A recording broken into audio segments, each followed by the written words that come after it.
What's going on, guys? It's your boy JJ. I'm back out here with another reaction video, and in today's video we're going to be reacting to 10 greatest passing of the torch moments in WWE. Of course, we got these legends showing respect to the new generation, and of course, you know, in order to keep the show going, you got to pass the torch. And right now we're going to be reacting to 10 greatest ones. So shout out to WrestleMania for obviously posting the video, making the video. Guys, go give it a like, go subscribe to them, and subscribe to your boy too. Doesn't hurt.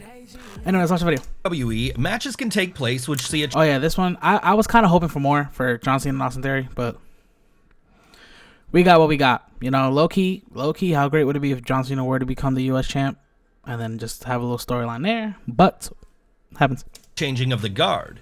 These matches represent a change in the hierarchy of the WWE roster and ultimately lead to one wrestler passing the torch to the other. If WWE executes these moments well, they can create long-lasting memories, but if WWE fails to effectively deliver the so-called passing of the torch, then the moment can receive extensive criticism and backlash. The moment itself doesn't have to literally feature one wrestler holding the other wrestler's arm. It can sometimes be a heel or a babyface putting over their opponent in a convincing manner. And it is then the job of WWE's commentary team to smartly convey to the audience what has just gone down. Let's look at 10 passing of the torch moments in WWE.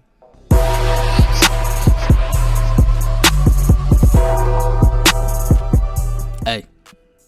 Number 10, John Cena versus Austin Theory. Heading into John Cena versus Austin Theory at WrestleMania 39, there was a ton of pressure on Theory to deliver an exceptional performance. Theory's entire arc... Yo, he got flamed, bro. Like, Theory got flamed, dude. That match, man, I'll give it a 7 out of 10. It could have been better. The thing is with John, like when he came back, it was dope for him coming back, especially for WrestleMania, and it made sense. You know, Hollywood, he's a movie star now and all this, but it's like I don't know if I was the only one that caught this, but I felt like when you watch these two go at it, I felt like John was just really being too careful, and you can't blame him. And because you know the behind the scenes that he is an actor, you know. It's just, you know, they're not gonna try so hard to damage anything involved with John Cena, his face, his body, like. So I don't know. I just feel like this was just very, you know, just like a little ballet. You know what I'm saying? Like it could have been more action if it was probably this John Cena that's happening now that we're gonna see in Fastlane. You know, because he was only there for a day. You know, but you can't blame the two. And John Cena obviously is a big star. You can't blame WWE. But it would have been dope if they had let them loose a little bit. But, you know, we got what we got. 7 out of 10. Wasn't that bad, but it could have been better. It revolved around him wanting to wrestle John Cena, and now he was getting the chance on the biggest stage imaginable. Cena, rather selflessly, put over Theory in the match, which was presented as a passing of the torch style moment, yet the fans outright rejected it. Yeah. The problem was that Theory wasn't ready for such a huge victory, and the fact that Theory had to cheat to defeat Cena didn't exactly paint Theory as a credible threat. Yeah. Another criticism was that the match wasn't great, as Cena had excessive ring rust, and there was just a lack of chemistry in the ring between the two men. Yeah. Whilst it was appreciated that WWE... Like, it's okay to have the ring rust, but, you know, that's what I'm saying. Like, I don't know. He probably just came back, announced, and then, you know, they started wrestling. I don't know if he trained for it. He probably did, but, you know, I just feel like it could have been better. It could have been better. There was potential there, but like I said, because John's a big movie star, he still had, I think, he probably had to film maybe Fast and Furious 10. He wasn't a part of that movie, so maybe that's why, but I don't know. Did indeed try to make a new star with Theory, the timing just wasn't right, and the moment could have easily been used to elevate someone else who was on the brink of greatness. Number 9. That really could have been LA Knight right there, because you know, he didn't go to WrestleMania, and LA, hello, it made sense, and people wanted LA Knight to go. So the fact that he was promoting about you can't have LA WrestleMania without LA, you know, like it would have made more sense. It could have been honestly LA Knight, but now they I guess they learned from it, and look what's happening in Fastlane now. You know, that was a little passing of the torch moment right there. I don't know if it's gonna mention here, but that was that right there. You know, that could have been it. Now we're seeing LA Knight versus The Miz. Yeah, this is the one. The rise of LA Knight has truly been a joy to watch, and LA was given a huge moment at the 2023 Payback event. Yeah. LA wrestled The Miz with John Cena as the guest referee. The Miz is one of the most... Yo, I ain't gonna lie. I love LA Knight. but I don't want him hurt at all. Like, I see the star in him. He could talk on the mic. He could perform really good. But lately, I don't know if you guys noticed, but LA Knight's been, I don't know if it's just nerves. I think it might be nerves because his career is really getting pushed to the point where now he's outselling a lot of people in the merchandise area. When it comes to the WWE crew, like, that's pretty crazy, you know? So I don't blame the guy having some nerves because this is a big weight on his back. But he's jacked, you feel me? He can handle it. Most consistent, reliable wrestlers in all of WWE. Shout out to The Miz, too. The Miz is the GOAT.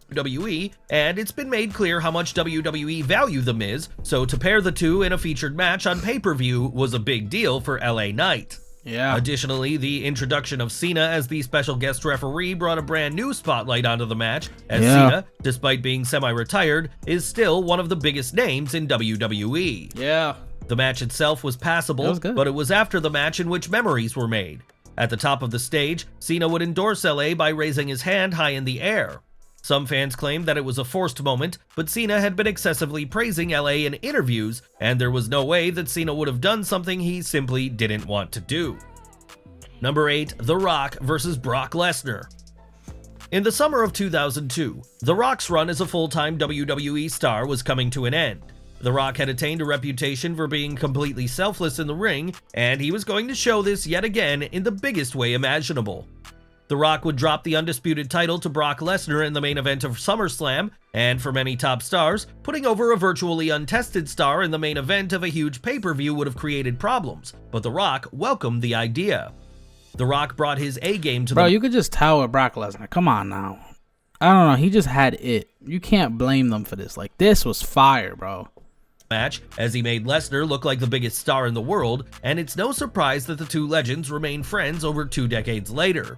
The victory was a significant passing of the torch moment, as WWE were going with Lesnar as the #1 guy in the company, and it would have been hard for the WWE audience to accept Lesnar in this position without The Rock's generosity. Number 7, Roman Reigns versus John Cena. Seemingly out of nowhere, WWE decided to book Roman Reigns versus John Cena for their 2017 No Mercy pay-per-view. This was a certified WrestleMania main event, but WWE were giving the match away at a random pay-per-view. This match was evidently designed to show fans that Reigns was now the top star in the company, yet the fans were having such a tough time in welcoming Reigns to such a prestigious role in the company. The match itself was decent, and after Cena put over Reigns, Cena endorsed him to the audience, which was met with a mixed response. The issue here was that it felt overly forced and lacked authenticity. For a passing of the torch moment to work, it needs to feel real and genuine, and this could have worked if Reigns had built up a positive connection with the audience.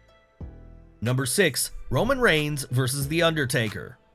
No Mercy 2017 wasn't the only time in which WWE decided to attempt a passing of the torch moment with Roman. Roman had the face, the body, athleticism, he had it all. His mic skills obviously ain't what it is now. But they just try to make another baby face that, honestly, bro, if the person started out as heel and people loved them as heel, and the moment you change them to a baby face, why try? Why try to shove it down people's throats if they're not going to accept it? Because, again, we know behind the scenes. Like, it doesn't make sense. It's not dope. Let us get the heel, and look how he's doing it now. My boy carried 2020 with COVID being a huge thing, you know, the empty arena. Like, he carried that whole thing. And it's still carrying it now where, yeah, he's not showing up, but we waiting for him to show up on SmackDown. Like, all I hope is, I hope he took his break, and I low-key, you know, I really hope that Roman worked on his physique more. In a sense of, not that he's not big, more in a sense of, like, to train to, like, perform again, you know? Not just, you know, he was probably taking a vacation and stuff like that. It happens. We can't blame him. But I meant, like, you know, just working on his craft, like, being, you know, meaner. You know what I'm saying? Just giving us more of a better here. Because the Bloodline story, it's been good. It has its ups and down moments, but, you know, it wouldn't be a bad idea to have a yoked Roman Reigns all of a sudden. You know what I'm saying? But let's see if we'll get that. Reigns, as a few months earlier, WWE booked Reigns to take on The Undertaker at WrestleMania 33. Heading into the match, the Dead Man was intending to retire following the main event encounter with Reigns. The Undertaker was ready to call it a day, and he was going to put over Reigns and sail off into the sunset. The problem was that the match was atrocious. The Undertaker was struggling to keep it together physically, and Reigns spent all of the match being booed. The match was so bad that The Undertaker decided to cancel his retirement plans, as there was no way that one of the greatest names in WWE history was going to go out with a subpar match. Yep. WrestleMania 33 was supposed to be The Undertaker's special night, but it was also designed to put over Reigns in the biggest way possible. And a victory over The Undertaker at WrestleMania was bigger than any. If that had happened now with the Tribal Chief, it would have been a whole different story, bro. World title that WWE had up for grabs. The Dead Man himself was a big fan of Reigns both as a wrestler and as a human being, and he felt terrible about the disappointing match, so much so that the Dead Man would personally apologize to Reigns. Number 5, Raw is 30. One of the more memorable moments of Raw is 30 saw a segment between The Undertaker, Bray Wyatt, and LA Knight. For the segment, The Undertaker reverted to his American Badass persona, and after Wyatt performed his Sister Abigail on LA, The Undertaker whispered something in Wyatt's ear before riding off on his motorcycle.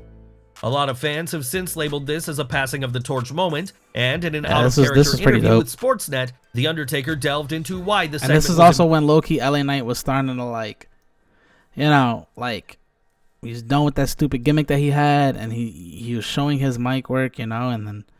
Especially with Bray Wyatt being back, like, we all thought, it sucks to say it, but first of all, rest in peace, Bray Wyatt. But it sucks to say that WWE tried to definitely use LA Knight so that Wyatt can get a bigger jump, and ironic enough, it's the other way around. LA Knight got the bigger push. But I think LA Knight is going to be carrying that. Important, and also offered some insight as to what he said to Wyatt. There's obviously a huge number of comparisons between his character and mine, and I think he's his own guy, he's his own character. I don't think it's fair to him to compare what he does to what I did. In the big scheme of things, it's kind of in that same supernatural, I don't know what genre. It's 2023 and he's doing his own thing, but I can appreciate it. I can see what he's trying to do, and I just let him know too. My phone's always on, and if he needs to talk to me about things or run things by me, that's cool.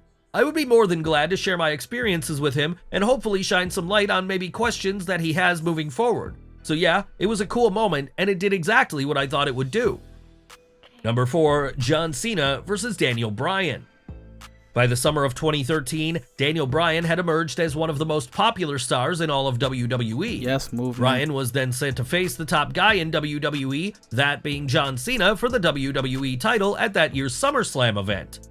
Cena did the honorable thing in putting over Bryan, and after the match, Cena endorsed Bryan in the ring, and this was received extremely well by the fan base. The fans were ready for the torch to be passed, and when the wrestler receiving the torch is someone that the audience genuinely cares about, then it's always going to receive a positive response. Number 3, Shawn Michaels versus Stone Cold Steve Austin. When WWE arrived at WrestleMania 14, Shawn Michaels was getting set to take a step back from the company. HBK had a ton of personal demons, and his back was in less than stellar physical condition. WWE would book HBK to drop the WWE title to Stone Cold Steve Austin at the aforementioned WrestleMania event, and this was done to get the title off HBK and to pass the torch to WWE's new top guy. Austin had emerged as one of the most popular stars of all time, and WWE were going to enter a new era with Austin at the helm. Number 2, John Cena versus The Rock 2. Brother, they should have done it. WWE made a daring choice in booking a rematch between John Cena and The Rock for WrestleMania 29. Their prior match at WrestleMania 28 was well received, but there was virtually zero demand to see a rematch. No. The logic from WWE's perspective was that the match would allow Cena to get his win back, and hopefully The Rock would pass the torch to Cena. This was problematic, as Cena had already been the face of the company for the past 8 years, so the torch was already on Cena, meaning that any literal or figurative torch passing was going to be met with criticism. The match itself was a total dud compared to the WrestleMania 28 encounter, as the crowd just weren't invested in the action. As many fans expected, after the match, The Rock would endorse Cena at the top of the stage in a moment that felt overly forced and disingenuous. Number 1, Hulk Hogan versus The Rock. That was pretty big. It's often been said that Hulk Hogan losing to the Ultimate Warrior at WrestleMania 6 was the passing of the torch moment. However, Hogan has outright stated in an interview with WWE UK that he wasn't passing the torch in any way, shape, or form to the Warrior. There was a time when I was red hot in the 80s, and all of a sudden the 90s came, and it was time to pass the torch, but it didn't happen that way. I mean, they didn't have enough guys ready to lead at that time, so, we skipped a generation. It took time to pass that torch, which should have been passed at the end of the 80s. I mean, we tried with a couple of guys, putting the belts on them and stuff, but they weren't ready to run.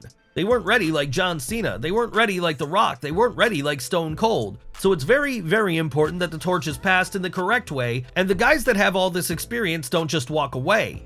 They stay there long enough to build the storylines, build the talent, and then pass the torch in the correct way. It's very, very important. Hogan would eventually pass the torch in a match with The Rock at WrestleMania 18.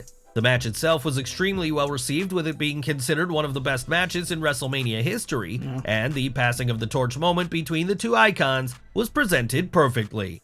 Yeah.